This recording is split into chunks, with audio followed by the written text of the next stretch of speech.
Hey guys, welcome back. If you're new here, my name is Christy. I'm a homeschool mom to 3 kids, and today I'm going to be talking all about all of the read alouds we've read this year so far.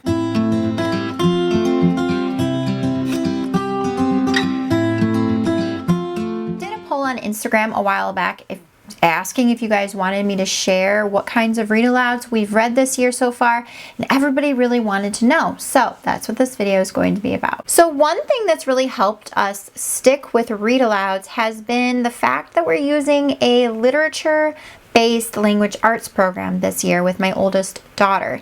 So in doing that, we have read more books than we normally would have read because we always have a book we're reading every day with that, and then we do another read aloud on top of that. Our relationship this year with read alouds has been kind of up and down. Like we go through like a season of just doing read alouds like crazy, and then we go through a season of kind of not doing them as much.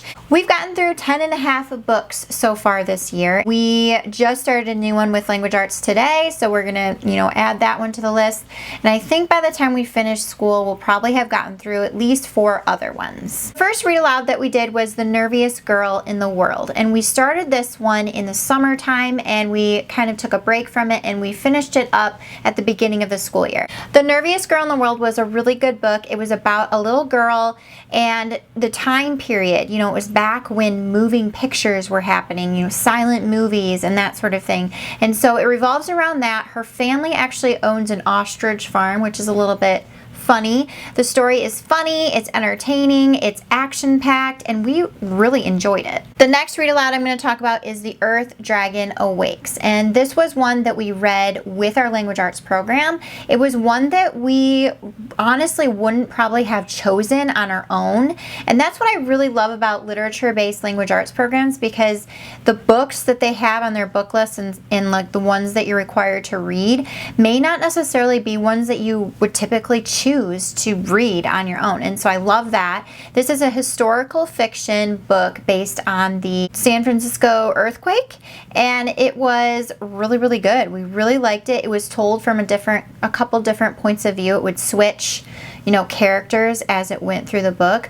Lacey really enjoyed it, and this book actually kind of sparked an interest in historical fiction for her. She actually really liked it. She liked that it was like loosely based on a true historical event, but that it was a fiction story, and we really enjoyed it. The next read aloud that we did was The One and Only Ivan, and this was probably my daughter's second favorite book that we've read so far this year.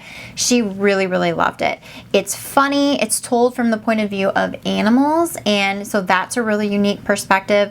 It's very much kind of eye-opening in the treatment of animals, and it's about a gorilla who lives in like a circus, and kind of just him trying to communicate with humans that he doesn't want to be there, and he wants to help his friends not be there. And it's just kind of like an eye-opening book, and we really, really loved it. My daughter loves animals and like animal rights, and like she has so much compassion for animals, so it was definitely a really good book for her, and she really loved it. Another read aloud we did was Morning Girl, and this is another one that we wouldn't have probably chosen to read on our own.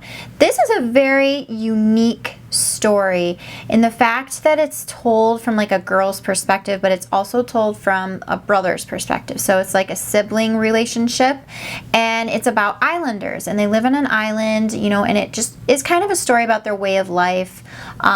There's some really unique concepts in there, like mirrors and like not ever seeing what you look like and like what that would feel like. Lacey said she really liked this one. However, I don't think it was like her absolute favorite. It was just kind of, about the life of these people, and she enjoyed it, and she thought it was interesting, but it was definitely like not her favorite, and it wasn't my favorite either, but it was good. The next read aloud we did was The Wild Robot, and this one we actually listened to on audiobook, which I highly recommend. The audiobook is really good because it gives like voices to the characters, and we really enjoyed that part of it. This was one that we listened to a lot, through our free time. We would take the speaker outside and like eat lunch outside and listen to it. This story is about a robot who kind of discovers, life again, and doesn't really understand who she is or what her purpose is, and she's in this like forest. So she studies and observes animals, and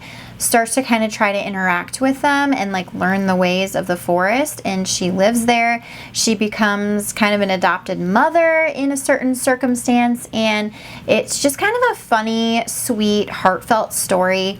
And there's a second book that we definitely want to read as well. Another book we read was The Adventures of Elfie Onion, and this is an Usborne book about a boy named Elfie, and it's kind of like medieval times, like castles and ogres and all that, and he comes from a very long line of people who are just very unfortunate. And according to a legend, the certain number's son has like good fortune, is going to change the family's fortune, and it happens to be Elfie's brother. And so Elfie is sent on a quest with his brother to change their family's fortune, and it's just kind of like a funny tale. It's adventurous. It's like I said, the atmosphere is like knights and ogres and dragons and trolls and stuff, and it's really fun. It was a fun read. It was an easy read. It was just kind of like for enjoyment, and we all really liked that one. We also read Ekko Mountain, and this one was my daughter's favorite book. I know she'd rate it #1 out of all of the books we read. She loved it. She never wanted me to stop reading it. She just wanted me to keep going all the time. And this book is about a family during the Great Depression that is like kind of forced to move to the wilderness and just live because they have no money, no jobs, and so they need to be self-sufficient in like this mountain area.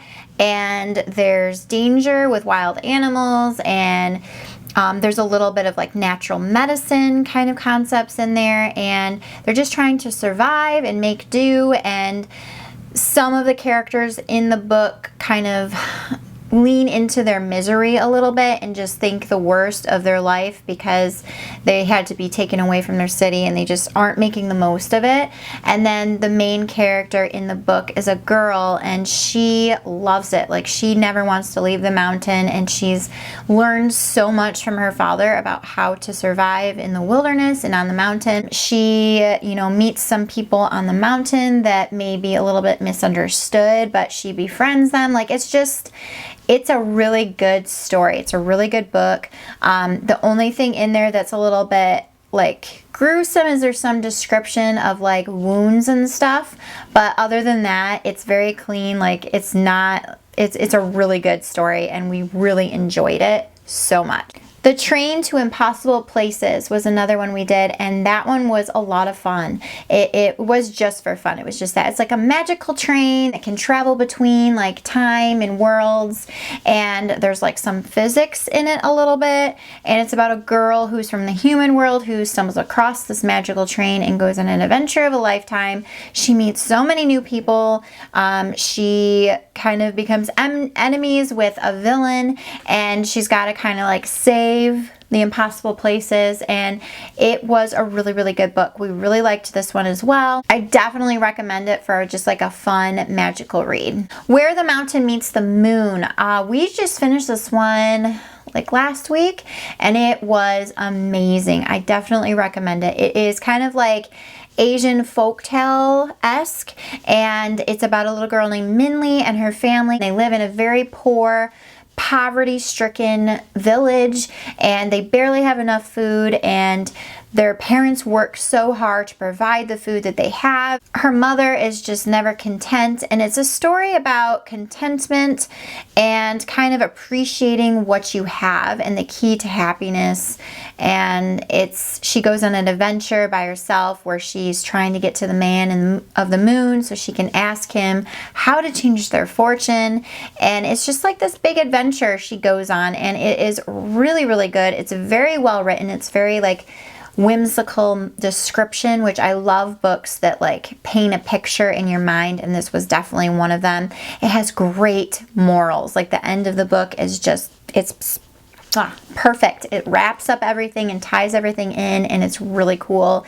Lacey loved this one as well. Adventures with Waffles was one that we did on audiobook, and it was just supposed to be something fun and quirky to read, which is exactly what it was. This book is about two friends and kind of just their childhood adventures. Like, they just have a lot of different things happening, and it's just a funny book. It's funny, it's entertaining, and a very short and sweet read, and we really liked it.